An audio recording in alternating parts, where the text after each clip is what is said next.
What's happening, everybody? Justin, Bridgewater's finest on YouTube, Blockbuster_guy on Twitter. I told you this week's episode was going to be just a little bit different, and this is exactly what I mean. Welcome to week 14 of my weekly CFL football pick show for the 2024 CFL season, and we're throwing it back to you boy, Bridgewater's finest, the early days of Bridgewater's finest, the sunglasses-clad, Hawaiian, hand gesture throwing early days of Bridgewater's finest. And this is going to be a different episode because this is going to be a one-taker, ladies and gentlemen. I have my week one live stream for week one in the NFL of 2024 literally happening tomorrow night. So this is going to be a one-taker that there's only going to be a very brief edit at the beginning and a very brief edit at the end. And other than that, one take, mistakes are staying in. We're going to have some fun this week. And I had some fun last week, man. 9-3 across all the picks, 3-1 straight up, 3-1 against the spread, 3-1 over under. So look, I'm 32-19-1 straight up now, and 2 games over 500 on both of the betting picks at 27-25. Now a full 17 games over 500 on the season. It feels really good on a real hot streak here over the last, I'd say 6 weeks. We're doing some good stuff around here. So yeah, 9-3 last week. We're in the right direction. Let's keep it up.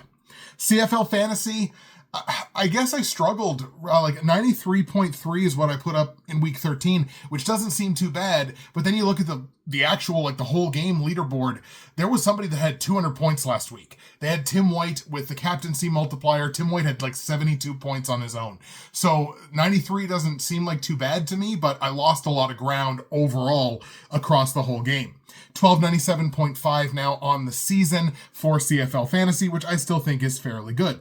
Chad Kelly was my most outstanding player last week. I had the captaincy multiplier on him. He put up just under 24 points at 23.9. So it was, 47.8, I think is what he wound up giving me as a total. So he was still my highest natural scorer. We're going to give Chad Kelly the MOP for CFL Fantasy. And we got a 4-game slate this week that includes a pair of rematches coming off of Labor Day weekend. So we've got the BC Lions in Montreal taking on the Alouettes. We got the Toronto Argos in Ottawa taking on the REDBLACKS. We've got the Riders and Bombers rematching in the Banjo Bowl, this time in Winnipeg. And we've got the Stamps and the Elks rematching from last week, this time in Edmonton. So I'm going to give you the lines right away. I'm going to give you the lines up front and kind of see if you can sort of maybe guess where I might be going with some of these. Maybe I'm going to give you all that information up front because, again, one taker, we're going fast today. Montreal is favored by 3.5 points at home against BC. Ottawa is a very marginal home favorite, minus 1.5 over Toronto. And the Bombers and Elks are both 2.5 point favorites coming into their games this week. We've got a 50.5 in BC Montreal. We've got a 51.5 in Toronto and Ottawa. We've got a 48.5 between Saskatchewan and Winnipeg, even though they literally just put up, 68 points last week. They only gave us a 48.5 and a 50.5 in Calgary and Edmonton. So let's start with that first game, BC and Montreal. Montreal coming into this game off of their bye. The BC Lions are going to be playing their 6th consecutive football game since their last bye. And hey, Nathan Rourke, ladies and gentlemen, finally arriving this CFL season. In his 3rd game, he puts up a very Nathan Rourke-esque performance. 354 all-purpose yards, 4 total touchdowns, including 1 on the ground. And what did I say last week? He adds that element to their offense, that rush element from the quarterback position. And again, it's not that Vernon Adams doesn't have that, because he does. I think Nathan Rourke is the better runner of the football. Maybe people would kind of go back at me at that, but that's at the very least how I feel. But he adds that element to the quarterback position for BC, and it really showed. I mean, they did not really give Ottawa much of a chance to breathe in Touchdown Pacific in front of Rourke's actual hometown crowd in Victoria, BC, rather than in Vancouver. So it was a heck of a performance there. I will note he did throw an interception, and I think he's thrown at least 1 interception in all 3 of his games this year. But even if you look back at his like record-setting half season where he threw like whatever it was, 25 touchdown passes in 8 games. I'm pretty sure he had 10 picks. So it's not that he's not going to throw interceptions. That's Nathan Rourke being Nathan Rourke. Like, shooters shoot. Like, that's the quarterback that he is. So it doesn't surprise me that he's got, I think, 3 or 4 interceptions so far in his 3 games. But you're talking about the Montreal Alouettes on the other side. Not only are they going to be rested out of their bye, but ladies and gentlemen, this is a team that is predicated entirely, or not entirely, I shouldn't say, but predicated very strongly on the defensive side of the football. Their last 4 games, my D-efficiency metric rates them at a 19.6. It is the number 1 across the entire CFL. Winnipeg was close, but then, of course, they got in a shootout on Labor Day weekend with Saskatchewan, so that number was going to have gone down. The way I'm looking at the defenses in the league right now, it's the Montreal Alouettes, and it's everybody else. And I got to shout out Walter Fletcher. It's not just because he retweeted me on Twitter, but Walter Fletcher in the Alouettes' last 3 football games. I love the way they are utilizing Walter Fletcher. He is averaging 16 either carries or targets in the pass game per game over his last 3. He's got 48 in the last 3 games. That's really solid volume. And look, Walter Fletcher is an absolute weapon out of the backfield for the Alouettes. They're using him exceptionally well. This is an offense that's got a lot of weapons across it. Walter Fletcher is arguably their biggest one. Shutting him down is a big key to shutting down the Alouettes, but I haven't seen a lot of teams be able to do that this season. I just don't necessarily believe the BC Lions will be that team this week.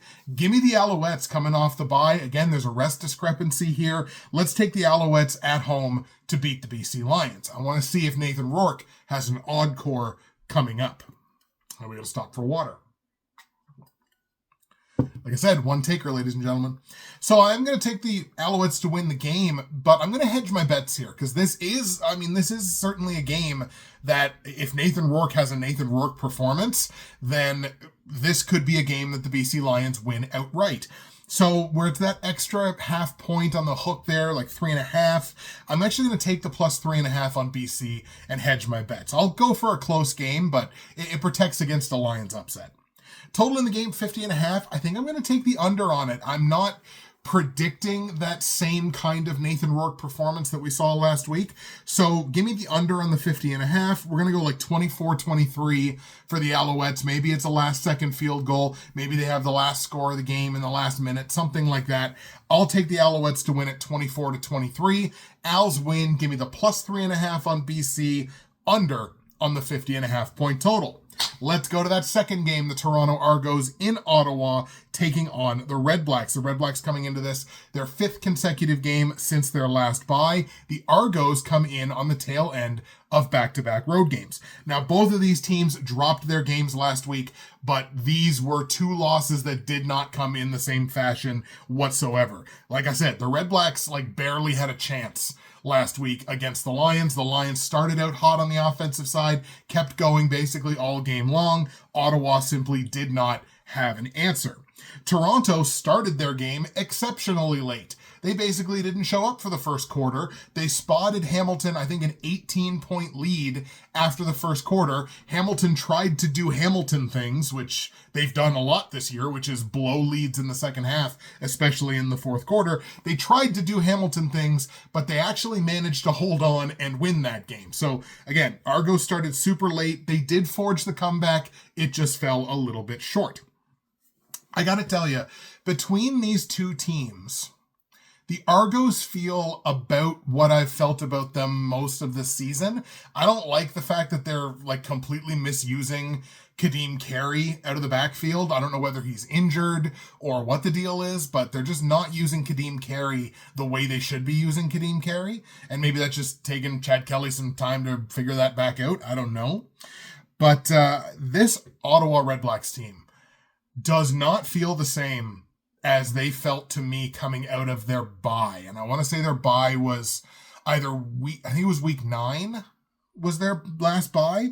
Since then, they had the tie against the Riders, that weird 22-22 tie. They barely survived the Stampeders at home. I think they won that game by 2 points.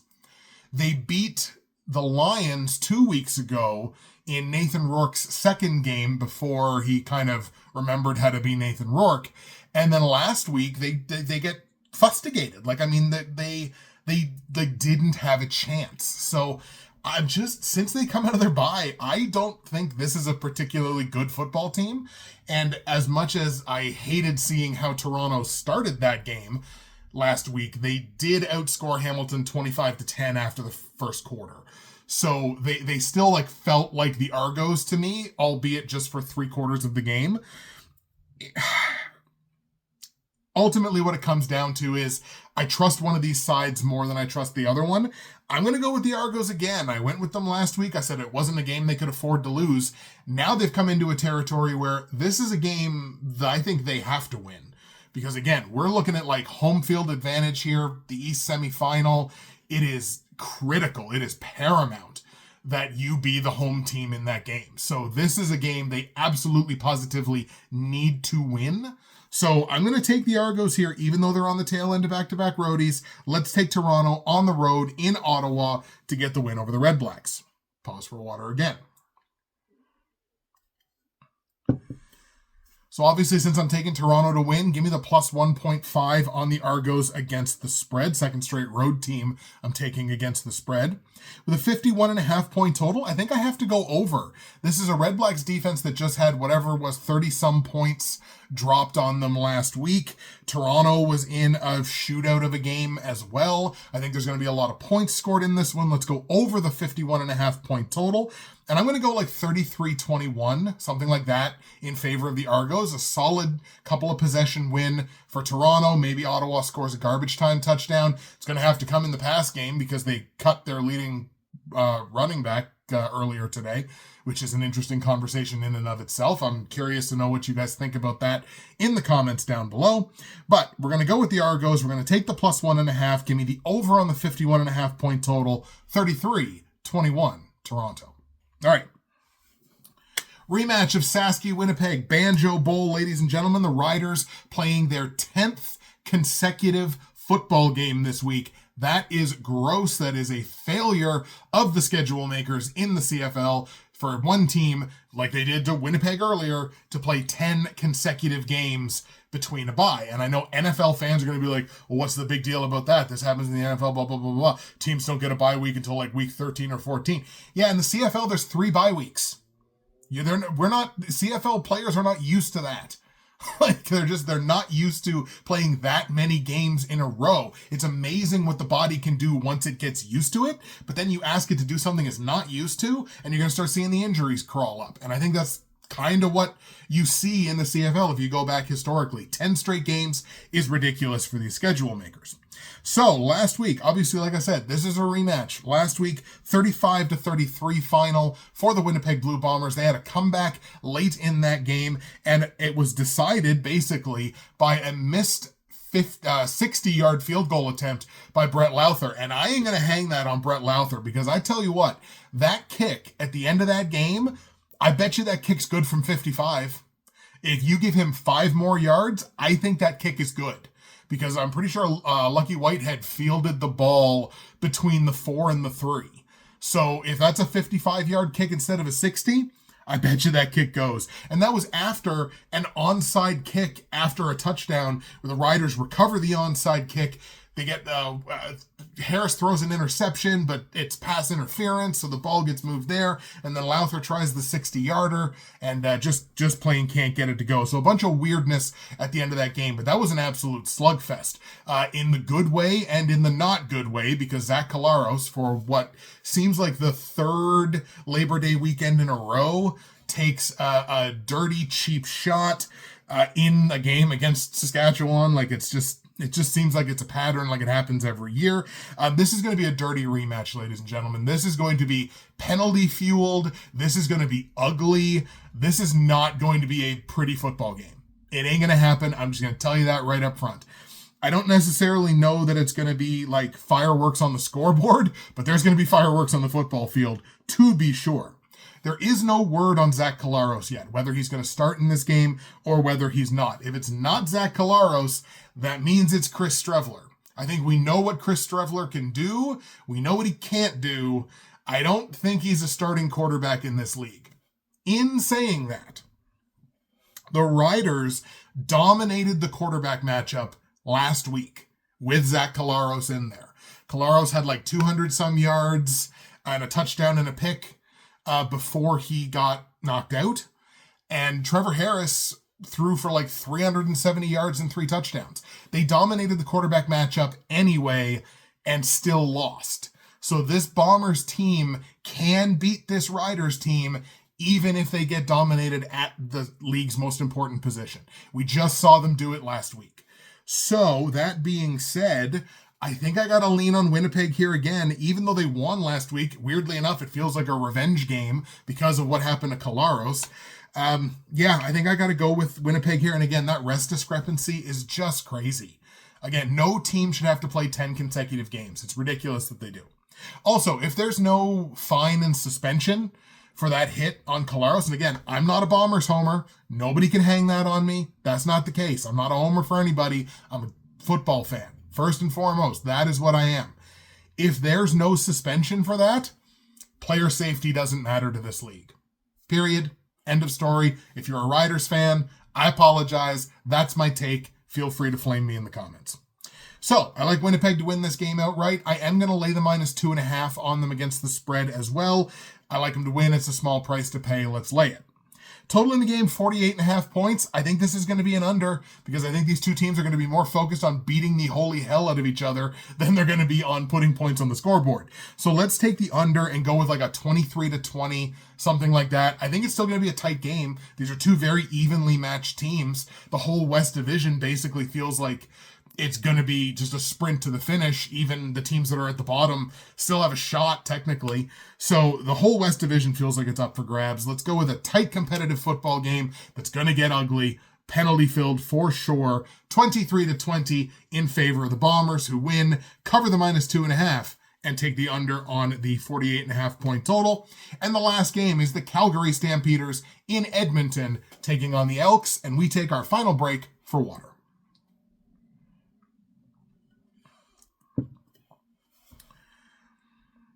So, another rematch from last week. Obviously, a dominant offensive performance from the Edmonton Elks last week, putting up 35 points. And we saw 4 Jake Maier interceptions in that game to the Elks. The Elks are not like the Legion of Boom in, CFL's version. Like, that's not the case. But Jake Maier still throwing up 4 picks last week.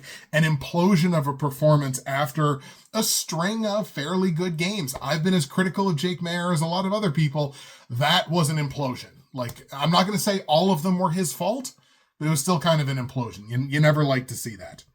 I don't think there's any winning with that Stampeders defense. I watched the vast majority. I think I missed a little bit of that game, but I watched the vast majority of that game, and I'm just like, they're not doing anything. Like, there's no resistance here. There's no resistance in the pass defense. There's no resistance in the run defense. They're not really getting a lot of pressure. Like, Edmonton's doing whatever they want out there. And I don't see any reason why in the span of a week that's going to change. I mean, it goes to Edmonton, where I guess Edmonton hasn't been very good at home in recent memory. So maybe you can hang your hat on that. But I mean, Calgary's also been absolute dog water on the road. So I don't see that changing at any point. And I tell you something, this entire Calgary coaching staff, you want to talk about somebody that's on the hot seat? Look no further. Anyway, we're on the Elks here, even though Edmonton's going to come into this playing their 9th straight game. That's a long time to go, obviously, between bye weeks. So there's definitely a rest discrepancy here, but I'm not going to lean into that rest discrepancy this time. Let's take the Elks at home to get the win over the Stamps. I like the Elks to lay the -2.5 as well. Like them to win, small price to pay. They just beat this same team by 15 points last week. So let's go with the -2.5. I also like the over in this one. Again, coming off a game where they just put up 55, you're going to give me a 50.5. I'm going to say thank you very much. And I think it's going to be right around the same score. I'm going to go like 31-23, something like that. So technically a 1-possession game, but I figure maybe a Calgary score in garbage time, maybe to make it kind of close. I just don't I don't know. I just don't see Calgary winning this one. So Elks win. Elks cover the -2.5. Give me the over on the 50.5 point total, 31-23. Now, before I get you out of here, a little bit of CFL fantasy. The game's not going to unlock, I don't think, until tomorrow because of the holiday. But here's the kind of the direction I'm looking at in fantasy. See if we can do this in give me 2.5 minutes maybe.